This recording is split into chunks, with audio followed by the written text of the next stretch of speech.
नेताजी आपका कुर्ता पजामा वाले हैं, आपका क्या ख्याल? मेरा क्या ख्याल है, जनता के ख्याल है, जनता पलटने वाली है और 2024 में राहुल बाबा की सरकार आने वाली है। ये तो अमित शाह जी खुद अपने जुबान से कह रहे हैं, मैं नहीं कह रहा हूँ। राहुल गांधी की प्राइम मिनिस्टर बनाने के लिए अमित शाह जिम्मेदार है। अमित शाह खुद कह रहे हैं अपने मुंह से कि 2024 में। अभी दिन है कि रात है? अभी तो भाई दिन है। मोदी जी अमित शाह के रात अभी दिन है, अभी दिन है कि रात है? ये अभी दिन है, अभी मगर दिन है ना? दिन है, मगर मोदी अमित शाह के लिए रात दिखाई दे रही है, काली रात छाई हुई है उनके। राहुल जब भी सोते हैं तो उनकी नज़र में राहुल गांधी ही नजर आते हैं। यार रात में सपना देखना ठीक है, आप दिन ही में सपने देख रहे हो। मैं दिन देखिए, खुला आँख से देखना सपना ही अच्छा है, बंद आँख से देखना ये गलत है। राहुल गांधी देश के प्रधानमंत्री बने। ये राहुल गांधी प्राइम मिनिस्टर बनने जा रहा है। दुनिया में कोई ताकत नहीं है जो अमेठी से चुनाव लड़ेंगे राहुल गांधी? अमेठी से नहीं, भारत से कहीं भी। वही तो एक नेता है कि भारत से कहीं से चुनाव लड़ सकता है। चुनाव लड़ा। अमेठी एक थोड़ी है कि अमेठी से चुनाव हम बिहार से चुनाव लड़ेंगे। बाप दादा की सीट थे, हार गए। बाप दादा की सीट थी, हार गए। अब पक्का है कि लड़ेंगे कि नहीं लड़ेंगे? अभी एक तो विधायक है वहां से, दो कांग्रेस का यूपी। ये जनता है, जनार्दन है। जनता जिसको चाहती है तो ताज पहनाती है, जिसको चाहती है ताज उतार देती है। आप कर्नाटक और हिमाचल के चुनावों की जीत से अभी ये 3 स्टेट होने जा रहा है। 3 स्टेट में क्लीन चिट मिलने जा रहा है। राहुल गांधी की सरकार तीनों स्टेट में फिर बनने जा रही है। तो तीनों स्टेट में तो पिछली बार भी बनी थी कांग्रेस की सरकार। तोड़फोड़ की सरकार है ये। नहीं अरे भाई अरे एक मिनट, 18 में राजस्थान, मध्य प्रदेश, छत्तीसगढ़, तीनों जगह कांग्रेस की सरकार बनी। 3 महीने बाद लोकसभा का चुनाव हो गया, जीरो। अरे भाई वो तो जनता चुनती है ना, वो जनता के ऊपर में होती है। 19 और 24 में कोई फर्क है? बहुत फर्क है, बहुत बड़ा फर्क है। बहुत बड़ा फर्क है। तो कह रहे हैं कि एनसीपी में टूटी इसीलिए हुई कि शरद पवार ने मान लिया कि वहाँ कुछ लोग ये कह रहे हैं प्रफुल्ल पटेल उस बैठक में थे, उन्होंने जा करके पटना से वहाँ अपने पार्टी के नेताओं के कहा कि देख रहे हो शरद पवार वहाँ राहुल गांधी को नेता मानने के लिए तैयार है। वह भड़क गए सब एनसीपी वाले, कहे चलो चला जाए इधर से। ये सर देखिए, जिसके ऊपर में हाथ में हथकड़ी लटकता है ना, सब कहीं ना कहीं बचने के लिए भागता है। याद कर लीजिए। तो ये लोग बचने, ये जो घोटाला है, जो चोर है, चोर कहने में क्या हमको डर लगता है? अगर पुलिस न हो तो सारी दुनिया चोर हो जाएगी। तो पुलिस के डर से भाग रही है। आज ईडी और सीबीआई के डर से नेताओं भाग रहे हैं। तो इसीलिए जो जिसकी सरकार है उससे जाकर मिल जाए। आप क्या कह रहे हैं? जो महाराष्ट्र में हुआ ना, वो भी अभी बहुत जल्द बिहार में भी होने वाला है। जेडीयू से टूट करके बीजेपी में जाने वाले हैं। और क्या हुआ, मुकदमा जेडीयू वालों पर है क्या, ईडी सीबीआई? अब जेडीयू में बहुत सारे चोर हैं, तो ये लोग जैसे ये बोल रहे साहब बनने इधर आएंगे?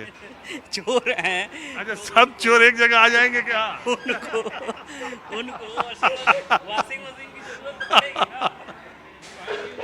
ये अच्छा आपने कहा, ये बढ़िया कहा।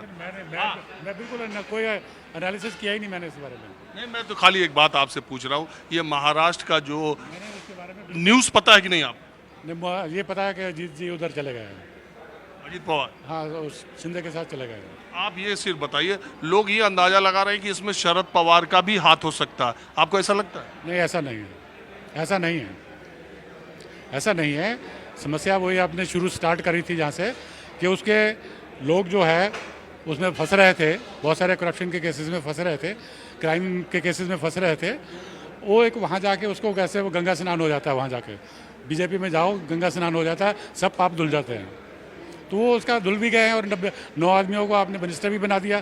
और उसको क्या चाहिए अजीत पवार को, इससे ज़्यादा क्या चाहिए? प्रफुल्ल पटेल इधर बन जाएगा तो कोई बात नहीं, वो अलग बात क्या। एविएशन स्कैम में उनसे सीबीआई ने जा वो जब आएगी तो वो बात की बातें हैं, वो तो जब बनेगी जब बनेंगे। ये तो हो गया ना इनका तो काम सिंपल। तो मैं तो ऐसे सिंपल देखता हूँ इसको।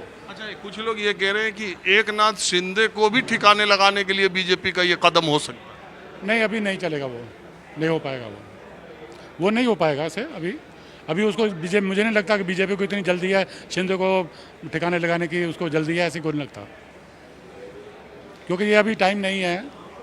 अगर कोई भी समझदार पॉलिटिशियन जो है वो अभी इसको ऐसे नहीं देख सकता कि भाई ये एक टाइम है कि मैं अब इसको हटा दूँ, उसको रख लूँ। ऐसा कुछ लगता नहीं है, मुझे नहीं लगता कम से कम। और आपका कुछ विचार है? मैंने खबर ही नहीं पढ़ी ना, ये देखा ही नहीं अभी जिस दिन खबर पढ़ूंगा फिर पता चलेगा। मैंने देखी तक तो खबर कहाँ तक पहुँच जाएगी और हाँ मैं बोलना चाहता हूँ, बोलिए। है क्या चीज़ जो है, मोदी जी जो है मुद्दों से भटका रहे हैं। कैसे मुद्दों से भटका रहे हैं? काला धन आया नहीं। अरे यार सुनो, अरे सुनिए तो, एक मिनट सुनो क्या? मेरी तो सुन लीजिए।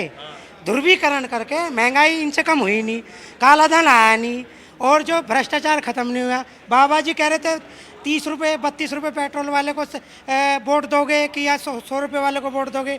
बाबा जी का पता नहीं, बाबा जी कहाँ हैं जो 32 रुपये पेट्रोल दिलवा रहे थे। पेट्रोल पहुँच गया 100 रुपये लीटर। अब जो है महंगाई इनसे वो नहीं हो तो अरे यार तुम यहाँ वहाँ का बात कर रहे हैं, हम महाराष्ट्र की बात कर रहे हैं, तुम पुराना। सुन लीजिए, महाराष्ट्र की भी सुन लीजिए।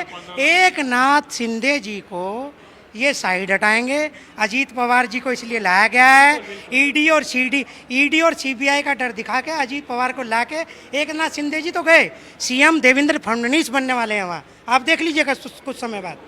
ये तो खैर ये राजनीति चल रही है। ये तो मेरा भी ये मानना है कि एक नाथ शिंदे, एक बात ये है कि भारतीय जनता पार्टी ने कहा यह जाता है सूत्रों के मुताबिक कि भारतीय जनता पार्टी ने महाराष्ट्र में एक सर्वे कराया। उस सर्वे में एक नाथ शिंदे के साथ आए शिवसेना विधायकों की स्थिति बहुत अच्छी नहीं मानी गई, और खास साथ ही साथ शिवसेना के जो सांसद, लोकसभा सांसद शिंदे कैंप में आए थे, उनका भी सर्वे में बहुत अच्छा रिकॉर्ड नहीं आया। और बीजेपी बहुत अंदर से परेशान थी कि इस 1 साल के भीतर लोकसभा और 1.25 साल के भीतर विधानसभा के चुनाव होने हैं। अभी बीएमसी का चुनाव 2-3 महीने के बाद होना है, तो ऐसे में एक नाथ शिंदे के साथ चुनाव में जाना ठीक होगा कि नहीं। और हुआ यह कि जून के महीने में ही मुंबई में एक पोस्टर छपा मुंबई में, जिसमें कहा गया दिल्ली में मोदी, मुंबई में शिंदे, और इसके बाद शिंदे और फडणवीस के बीच में एक तल्खी सामने आई, और उसके बाद कहते हैं कि ऑपरेशन एनसीपी बीजेपी ने चलाना शुरू किया, और पिछले 15 दिनों में ये खेल हो गया। बहरहाल कॉफ़ी हाउस में कुछ और लोगों से बात करते हैं।